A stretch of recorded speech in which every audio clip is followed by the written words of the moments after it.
Menyelamatkan Murwah MK.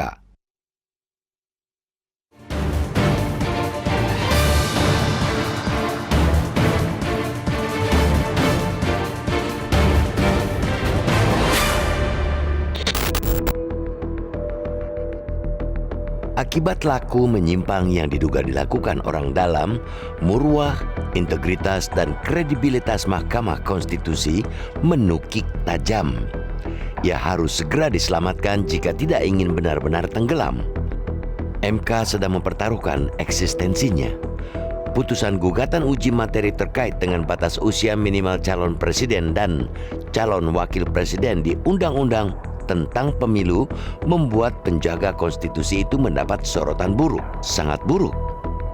Dalam putusannya pada 16 Oktober lalu, Majelis Hakim MK menyatakan usia minimal capres dan cawapres paling rendah 40 tahun atau pernah sedang menduduki jabatan yang dipilih melalui pemilihan umum, termasuk pemilihan kepala daerah.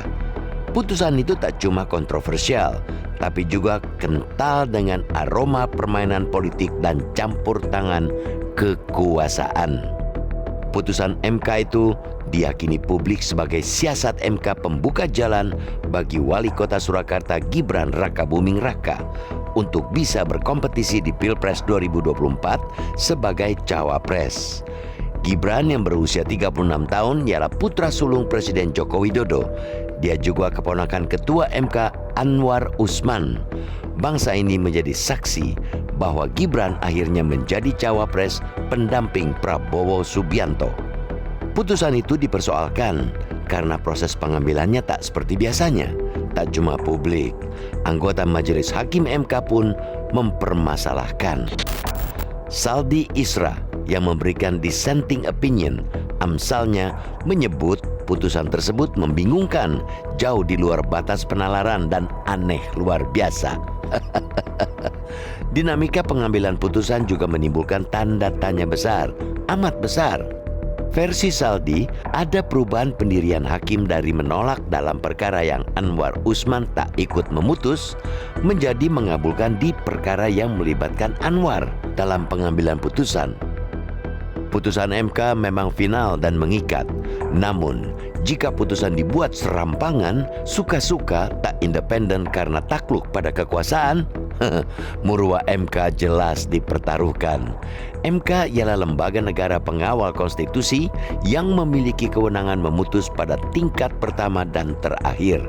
Kewenangan dan kekuasaan mereka sangatlah besar, bahkan mutlak.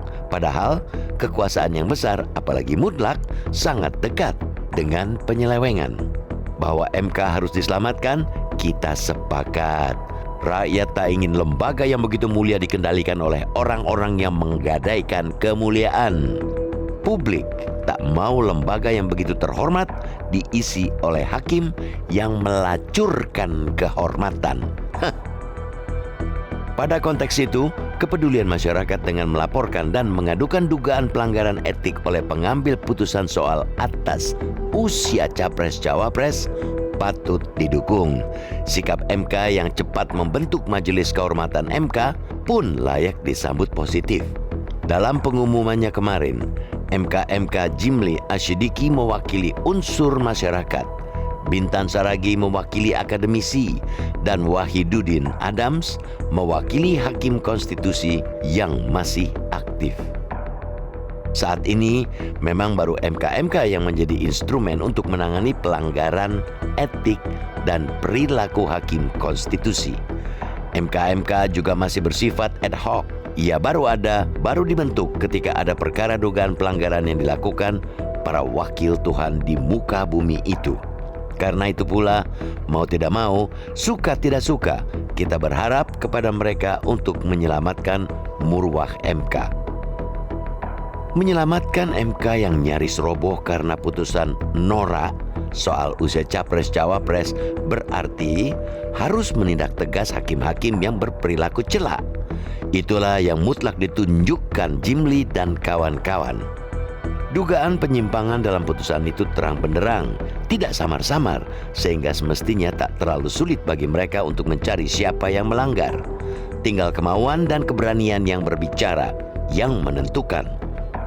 Harus kita katakan, nasib MK ada di tangan MK-MK. Jika MK-MK hanya sekadar basa-basi, cuma formalitas untuk menyikapi kegeraman rakyat, MK bisa jadi akan roboh beneran.